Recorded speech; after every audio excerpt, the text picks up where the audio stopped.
Okay, I'm going to use Camtasia to show you how to create your own personal pages using the combination of the PDrives and the pages you've created as part of the tutorial in Educ 7011. So let me just quickly show you how you can find your space, and I can show you mine. Well, you can see mine anyway, but if you go to personalpages.manchester.ac.uk, that URL at the top there, and if you search on a surname, so for example my surname is Motterum, as you're well aware, and I click search, it shows you some details about me, and this is actually part of our regular the regular address book for Manchester. And you can see my telephone number and the building I inhabit. But basically you click on your name, and then at the bottom you see various details. Again, you'll see the place where your personal web pages are located. Now at the moment, unless you've actually put something on your P drive, then there won't be anything there, but I've created mine, and you'll see that my address is personalpages.manchester.ac.uk, staff Gary Mottram. Yours will be personalpages.manchester.ac.uk postgraduate, and then your name. Alright, in exactly the same way. So it'll be just like it is on your university email address. You click on there, and if you have your pages set up like I do, then it will show them. If not, it will just say pages can't be found. Alright, so we can put in, if we go back and put in another name, I can just search for another name. So let's take a common one, Smith, for example.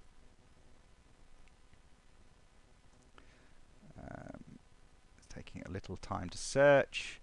Let me just see, let me scroll down and find somebody I know who might have his own personal web pages. Dr. John Smith. Alright, so it says there, that's his name, and see it's slightly different there because of the way that his address is set up. So if I click on that, it simply has a couple of URLs in there that he's obviously used to direct it back to where he does things, and so on and so forth. So it works in that kind of way. So you can actually do that, and if you're a postgraduate student, as I say, you have the same sort of facilities that you do as a member of staff. So let me show you how you get your material to the space where it will actually show. Now this involves using what are called the PDrives at Manchester. PDrives are a system that allow you to store your data online while you're a student at Manchester, or while you're a member of staff at Manchester. So you use the same username that you use to log into the student registration system, or to Blackboard, or to WebCT. So in my case, MEWSSGJM, and then you put in your password, which of course you must keep safe. Alright, I won't get it to remember my password for the time being. And I'm logging in here as you would do on the internet, because it's a little bit fiddly doing this, but it's not impossible. And you can store various things here. It has a certain amount of space for you to put whatever you want up, but the problem of course is that when you stop being a student, it disappears pretty rapidly. But the thing that we're interested in is the one that's called public.html. Now this is a subdirectory, and as it explains on the web pages that are talked about in the actual course unit, inside here you have to put your materials. So the materials that make up the pages that you saw earlier are driven by this home page that's called default.htm.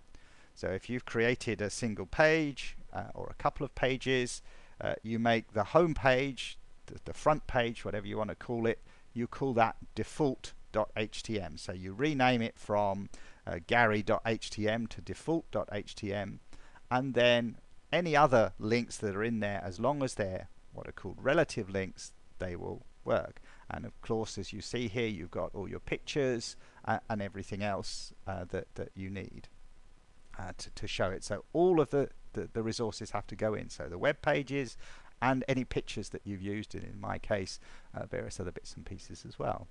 Now in order to upload a file, you have to use the browse facility.